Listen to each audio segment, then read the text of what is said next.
ಮಹತ್ವಾಕಾಂಕ್ಷಿಗಳು, ಶ್ರಮಜೀವಿಗಳು ಮತ್ತು ನಿಷ್ಠಾವಂತರಾಗಿರುವಂತಹ ಮಕರ ರಾಶಿಯವರ ಸೆಪ್ಟೆಂಬರ್ ತಿಂಗಳ ಭವಿಷ್ಯ ಹೇಗಿದೆ ಹಾಗೂ ಈ ತಿಂಗಳಲ್ಲಿ ಒಂದು ಗಂಡಾಂತರ ಕಾದಿದೆ. ಆ ಗಂಡಾಂತರ ಯಾವುದು ಮತ್ತು ಅದಕ್ಕೆ ಪರಿಹಾರಗಳೇನು ಅಂತ ಈ ವಿಡಿಯೋದಲ್ಲಿ ಸಂಪೂರ್ಣವಾಗಿ ಹೇಳ್ತೀನಿ ನೋಡಿ. ಅದಕ್ಕೂ ಮುನ್ನ ಮಕರ ರಾಶಿಯವರ ಬಗ್ಗೆ ಇನ್ನೂ ಹೆಚ್ಚಿನ ಮಾಹಿತಿಗಾಗಿ ವಿಡಿಯೋಗೆ ಲೈಕ್ ಮಾಡಿ. ಹಾಗೆ ನೀವು ಇನ್ನೂ ನಮ್ಮ ಜ್ಯೋತಿಷ್ಯ ದರ್ಶನ ಚಾನಲ್ಗೆ ಸಬ್ಸ್ಕ್ರೈಬ್ ಆಗಿಲ್ಲ ಅಂದರೆ ಈಗಲೇ ಸಬ್ಸ್ಕ್ರೈಬ್ ಮಾಡಿ. ಹಾಗೆ ಪಕ್ಕದಲ್ಲಿ ಬರೋ ಬೆಲ್ ಐಕಾನ್ ಅನ್ನು ಕ್ಲಿಕ್ ಮಾಡಿ. ನಿಮ್ಮ ಸಮಸ್ಯೆಗಳಾದಂತಹ ಸತಿಪತಿ ಕಲಹ, ಪ್ರೀತಿಯಲ್ಲಿ ಮೋಸ, ಭೂಮಿ ವಿಚಾರ, ಕೋರ್ಟ್ ಕೇಸ್, ವ್ಯಾಪಾರ, ಹಣಕಾಸಿನ ತೊಂದರೆ, ಸಾಲಬಾಧೆ, ಸ್ತ್ರೀಯರು, ಗುಪ್ತ ಸಮಸ್ಯೆ, ಹೀಗೆ ಹಲವಾರು ಸಮಸ್ಯೆಗಳಿಗೆ ಶಾಶ್ವತ ಪರಿಹಾರ ಮಾಡಿಕೊಡುತ್ತಾರೆ. ಡಿಸ್ಪ್ಲೇ ಮೇಲೆ ಕಾಣುವ ಗುರುಜಿ ನಂಬರ್ಗೆ ಒಮ್ಮೆ ಕರೆ ಮಾಡಿ. ಮಕರ ರಾಶಿಯ ಜನರು ಜವಾಬ್ದಾರಿಯುತ, ಧೈರ್ಯಶಾಲಿ ಮತ್ತು ಶ್ರಮಶೀಲರು ಮತ್ತು ನೀವು ಅವರನ್ನು ನಿಜವಾಗಿಯೂ ಅವಲಂಬಿಸಬಹುದು.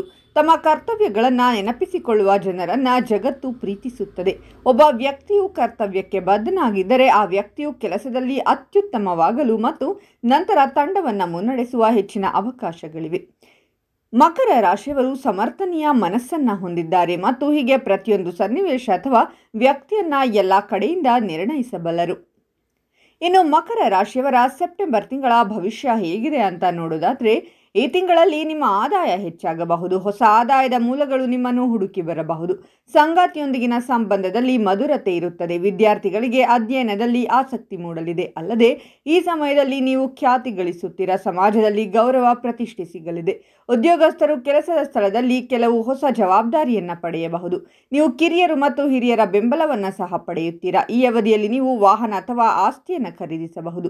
ನಿರುದ್ಯೋಗಿಗಳಿಗೆ ಹೊಸ ಉದ್ಯೋಗ ಸಿಗಬಹುದು. ಬರವಣಿಗೆ, ಬೋಧನೆ ಅಥವಾ ಮಾಧ್ಯಮಕ್ಕೆ ಸಂಬಂಧಿಸಿದ ಜನರು ವಿಶೇಷ ಪ್ರಯೋಜನಗಳನ್ನು ಪಡೆಯುತ್ತಾರೆ. ಅಲ್ಲದೆ ಹೊಸ ಉದ್ಯೋಗ, ಕೊಡುಗೆ ಅಥವಾ ಬಡ್ತಿಯನ್ನು ಕೂಡ ಪಡೆಯಬಹುದು. ಪ್ರಯಾಣಗಳು ಪ್ರಯೋಜನಕಾರಿಯಾಗುತ್ತವೆ ಮತ್ತು ವ್ಯವಹಾರದಲ್ಲಿ ಲಾಭ ಹೆಚ್ಚಾಗುತ್ತದೆ. ನೀವು ನಿಮ್ಮ ಪ್ರತಿಸ್ಪರ್ಧಿಗಳಿಗಿಂತ ಮುಂದಿರುತ್ತೀರಾ. ಆರ್ಥಿಕ ಪರಿಸ್ಥಿತಿ ಉತ್ತಮವಾಗಿರುತ್ತದೆ ಮತ್ತು ವೈವಾಹಿಕ ಜೀವನದಲ್ಲಿ ಪ್ರೀತಿ ಹೆಚ್ಚಾಗಬಹುದು. ಅದೇ ಸಮಯದಲ್ಲಿ ನಿಮ್ಮ ತಂದೆಯೊಂದಿಗಿನ ನಿಮ್ಮ ಸಂಬಂಧ ಬಲವಾಗಿರುತ್ತದೆ. ಈ ತಿಂಗಳು ನಿಮ್ಮ ನಾಯಕತ್ವದ ಸಾಮರ್ಥ್ಯ ಮತ್ತು ನಿರ್ಧಾರ ತೆಗೆದುಕೊಳ್ಳುವ ಶಕ್ತಿ ಹೆಚ್ಚುತ್ತದೆ.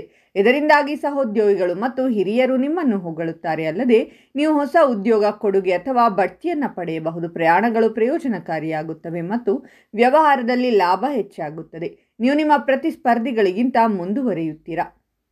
ಹಣದ ಪರಿಸ್ಥಿತಿ ಉತ್ತಮವಾಗಿರುತ್ತದೆ ಮತ್ತು ವೈವಾಹಿಕ ಜೀವನದಲ್ಲಿ ಪ್ರೀತಿ ಹೆಚ್ಚಾಗಲಿದೆ. ಅದೇ ಸಮಯದಲ್ಲಿ ನಿಮ್ಮ ತಂದೆಯೊಂದಿಗಿನ ನಿಮ್ಮ ಸಂಬಂಧ ಬಲವಾಗಿರುತ್ತದೆ.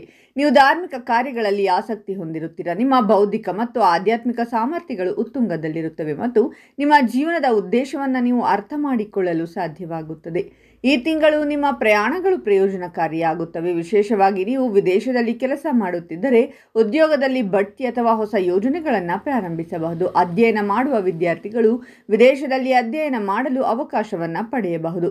ಈ ರಾಶಿಯವರ ಜೀವನದಲ್ಲಿ ಸಕಾರಾತ್ಮಕ ಪರಿಣಾಮಗಳನ್ನು ಕಾಣಬಹುದು. ನಿಮ್ಮಲ್ಲಿ ಸೃಜನಶೀಲತೆ ಹೆಚ್ಚಾಗುತ್ತದೆ. ಇದು ಶಿಕ್ಷಣದ ಜೊತೆಗೆ ಉದ್ಯೋಗ ಕ್ಷೇತ್ರದಲ್ಲಿಯೂ ಬಹಳಷ್ಟು ಪ್ರಯೋಜನಗಳನ್ನು ನೀಡುತ್ತದೆ. ನೀವು ವೃತ್ತಿ ಜೀವನದ ಕ್ಷೇತ್ರದಲ್ಲಿಯೂ ಸಾಕಷ್ಟು ಪ್ರಯೋಜನಗಳನ್ನು ಪಡೆಯಬಹುದು. ವೈಯಕ್ತಿಕ ಜೀವನದ ಬಗ್ಗೆ ಹೇಳುವುದಾದರೆ, ಸಂಗಾತಿಯೊಂದಿಗಿನ ಸಂಬಂಧದಲ್ಲಿನ ಮಾಧುರ್ಯತೆ ಹೆಚ್ಚಾಗುತ್ತದೆ ಮತ್ತು ಪರಸ್ಪರ ತಿಳುವಳಿಕೆ ಬಲವಾಗಿರುತ್ತದೆ. ಇದರೊಂದಿಗೆ ಈ ಅವಧಿಯು ನಿಮ್ಮ ಅನೇಕ ಈಡೇರದ ಆಸೆಗಳು ಮತ್ತು ಆಸೆಗಳನ್ನು ಪೂರೈಸುವ ಸಮಯ. ಜೀವನದಲ್ಲಿ ಹೊಸ ಸಾಧನೆಗಳು ಮತ್ತು ಯಶಸ್ಸು ನಿಮ್ಮ ಆತ್ಮವಿಶ್ವಾಸವನ್ನು ಇನ್ನಷ್ಟು ಹೆಚ್ಚಿಸುತ್ತದೆ. ನಿಮಗೆ ವಿದೇಶದಿಂದ ಉತ್ತಮ ಪ್ರಯೋಜನಗಳನ್ನು ನೀಡುತ್ತದೆ. ವಿದೇಶಕ್ಕೆ ಹೋಗುವ ಕನಸು ಈಡೇರಬಹುದು. ಇದರ ಜೊತೆಗೆ ನೀವು ವಿದೇಶದಲ್ಲಿ ಉದ್ಯೋಗ, ಶಿಕ್ಷಣ ಅಥವಾ ವ್ಯವಹಾರದಲ್ಲಿ ಬಹಳಷ್ಟು ಪ್ರಯೋಜನಗಳನ್ನು ಪಡೆಯಬಹುದು. ನೀವು ಆಧ್ಯಾತ್ಮಿಕತೆಯ ಕಡೆಗೆ ಸಹ ಹೆಚ್ಚು ಒಲವು ತೋರಬಹುದು. ನೀವು ಭೌತಿಕ ಸುಖಗಳನ್ನು ಪಡೆಯುತ್ತೀರಾ. ದೀರ್ಘಕಾಲದ ಸಮಸ್ಯೆಗಳು ಪರಿಹಾರವಾಗುತ್ತವೆ ಮತ್ತು ಯಶಸ್ಸಿನ ಹೊಸ ಹಾದಿಗಳು ತೆರೆದುಕೊಳ್ಳುತ್ತವೆ. ವ್ಯವಹಾರದಲ್ಲಿ ಲಾಭದ ಸಾಧ್ಯತೆಗಳಿವೆ ಮತ್ತು ಆದಾಯವು ವೇಗವಾಗಿ ಹೆಚ್ಚಾಗುತ್ತದೆ. ಆರೋಗ್ಯದ ದೃಷ್ಟಿಕೋನದಿಂದ ಕೂಡ ಅನುಕೂಲಕರವಾಗಿರುತ್ತದೆ. ಇದರಿಂದಾಗಿ ನೀವು ಶಕ್ತಿ ಮತ್ತು ಉತ್ಸಾಹವನ್ನು ಅನುಭವಿಸುವಿರಿ. ನೀವು ಮಾಡಿದ ಪ್ರಯತ್ನಗಳು ಸರಿಯಾದ ಫಲಿತಾಂಶಗಳನ್ನು ಪಡೆಯುತ್ತವೆ ಮತ್ತು ಕಠಿಣ ಪರಿಶ್ರಮವು ಫಲ ನೀಡುತ್ತದೆ. ಈ ಸಮಯವು ಶಿಕ್ಷಣ ಕ್ಷೇತ್ರದಲ್ಲೂ ಪ್ರಯೋಜನಕಾರಿಯಾಗಲಿದೆ.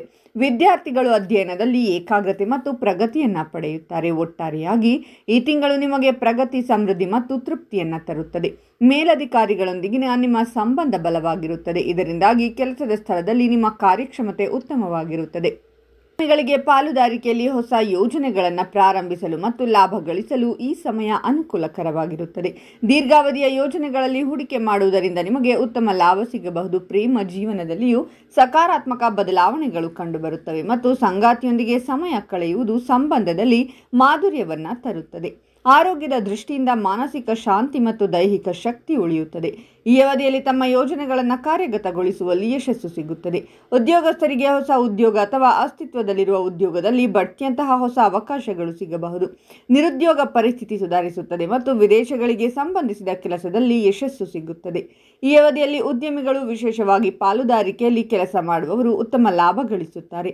ಆರ್ಥಿಕ ಪರಿಸ್ಥಿತಿ ಬಲವಾಗಿರುತ್ತದೆ ಮತ್ತು ಪೂರ್ವಜರ ಆಸ್ತಿ ಅಥವಾ ನಿರೀಕ್ಷಿತ ಮೂಲಗಳಿಂದ ಹಣದ ಲಾಭದ ಸಾಧ್ಯತೆ ಇರುತ್ತದೆ. ಕುಟುಂಬ ಜೀವನದಲ್ಲಿ ಸಂತೋಷ ಮತ್ತು ಶಾಂತಿ ಇರುತ್ತದೆ ಮತ್ತು ತಂದೆಯೊಂದಿಗಿನ ಸಂಬಂಧ ಸುಧಾರಿಸುತ್ತದೆ. ನಿಮ್ಮ ಧನ ಸಂಪತ್ತಿನ ಸ್ಥಿತಿಯು ಈ ತಿಂಗಳು ಬಹಳಷ್ಟು ಸುಧಾರಿಸಲಿದೆ. ಕೆಲಸ ಮತ್ತು ವ್ಯಾಪಾರವನ್ನು ಮಾಡುವ ಜನರು ಅತ್ಯಂತ ಹೆಚ್ಚಿನ ಪ್ರಗತಿಯನ್ನು ಪಡೆಯುವರು. ಪ್ರೇಮ ಮತ್ತು ವಿವಾಹಿತ ಜೀವನದಲ್ಲಿ ಸಂತೋಷದ ಆಗಮನವಾಗುವುದು. ಕಲೆ ಅಥವಾ ಅಧ್ಯಯನಕ್ಕೆ ಸಂಬಂಧಿಸಿದ ವ್ಯಕ್ತಿಗಳಿಗೆ ಉತ್ತಮ ಫಲಿತಾಂಶಗಳು ದೊರಕುತ್ತವೆ. ವ್ಯಾಪಾರವನ್ನು ಮಾಡುವ ಜನರು ತಮ್ಮ ವ್ಯಾಪಾರವನ್ನು ವಿಸ್ತರಿಸುವ ಯೋಗವನ್ನು ಪಡೆಯಲಿದ್ದಾರೆ. ಈ ಸಮಯದಲ್ಲಿ ನಿಮಗೆ ಮಾನಸಿಕ ಶಾಂತಿ ದೊರಕುವ ಸಾಧ್ಯತೆ ಹೆಚ್ಚಾಗಿರುವುದು. ಕೆಲಸವನ್ನು ಮಾಡುವ ಜನರಿಗೆ ಈ ಶುಭ ಸಂದರ್ಭದಲ್ಲಿ ಉತ್ತಮ ಲಾಭ ದೊರಕಲಿದೆ. ಹಾಗೆ ಮನೆಯಲ್ಲಿನ ಸಮಸ್ಯೆಗಳೆಲ್ಲವೂ ದೂರವಾಗಲಿದೆ. ಈ ತಿಂಗಳು ಸಾಮಾಜಿಕವಾಗಿ ನಿಮ್ಮ ಗೌರವ ಖ್ಯಾತಿಯಲ್ಲಿ ಬಹಳಷ್ಟು ಹೆಚ್ಚಳವನ್ನು ಹೊಂದಬಹುದಾಗಿದೆ. ಮಕರ ರಾಶಿಯ ವಿದ್ಯಾರ್ಥಿಗಳಿಗೆ ಈ ಸಮಯವು ಸಾಕಷ್ಟು ಉತ್ತಮವಾಗಿರುವುದು. ತಮ್ಮ ಮಕ್ಕಳಿಂದ ಶುಭ ಸುದ್ದಿಯನ್ನು ಪಡೆಯುವ ಸಾಧ್ಯತೆ ಹೆಚ್ಚಾಗಿರುವುದು. ಕೆಲಸವನ್ನು ಮಾಡುವ ಜನರು ತಮ್ಮ ಆದಾಯದಲ್ಲಿ ಬಹಳಷ್ಟು ವೃದ್ಧಿಯನ್ನು ಹೊಂದುವರು. ಇನ್ನು ಸೆಪ್ಟೆಂಬರ್ ತಿಂಗಳಲ್ಲಿ ಮಕರ ರಾಶಿಯವರಿಗೆ ವಾಹನ ಅಪಘಾತಗಳಾಗುವಂತಹ ದುರ್ಘಟನೆಗಳು ಸಂಭವಿಸಬಹುದು. ಬಹಳ ಎಚ್ಚರಿಕೆಯಿಂದ ವಾಹನವನ್ನು ಚಲಾಯಿಸಿ. ಇನ್ನು ಪರಿಹಾರ ಏನು ಅಂದರೆ, ಸೆಪ್ಟೆಂಬರ್ 7ನೇ ತಾರೀಕು ರಾಹು ಜಯಂತಿ ಇದೆ. ರಾಹು ಅಂದ್ರೂ ಸುಬ್ರಹ್ಮಣ್ಯ ಸ್ವಾಮಿ ಅಂತ ಹೇಳ್ತೀವಿ. ಹಾಗಾಗಿ 7ನೇ ತಾರೀಕು ರಾಹು ದೇವಸ್ಥಾನಕ್ಕೆ ಹೋಗಿ ಬನ್ನಿ. ಎಲ್ಲ ದೇವಸ್ಥಾನಗಳಲ್ಲೂ ನವಗ್ರಹ ಇದ್ದೇ ಇರುತ್ತೆ. ಅಲ್ಲಿ ಕುಬೇರ ಮೂಲೆಯಲ್ಲಿ ರಾಹು ಇರ್ತಾರೆ. ರಾಹುವನ್ನು ದರ್ಶನ ಮಾಡಿ ಅದಕ್ಕೆ ಒಂದು ಅರ್ಚನೆ ಮಾಡಿಸುವುದರಿಂದ ಎಲ್ಲವೂ ಒಳಿತಾಗುತ್ತೆ. ಸಾಧ್ಯವಾದಷ್ಟು ನೀವು 7ನೇ ತಾರೀಕು ರಾಹುವನ್ನು ಆರಾಧನೆ ಮಾಡುವುದರಿಂದ ಸುಬ್ರಹ್ಮಣ್ಯ ಸ್ವಾಮಿಯ ಆರಾಧನೆ ಮಾಡಿದಷ್ಟು ಫಲ ಸಿಗುತ್ತೆ.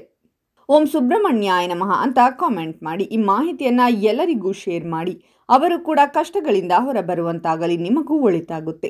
ಮಕರ ರಾಶಿಯವರ ಪ್ರತಿ ತಿಂಗಳ ಭವಿಷ್ಯಕ್ಕಾಗಿ ಹಾಗೂ ಇನ್ನೂ ಹೆಚ್ಚಿನ ಮಾಹಿತಿಗಾಗಿ ನಮ್ಮ ಚಾನಲನ್ನು ಸಬ್ಸ್ಕ್ರೈಬ್ ಮಾಡಿ.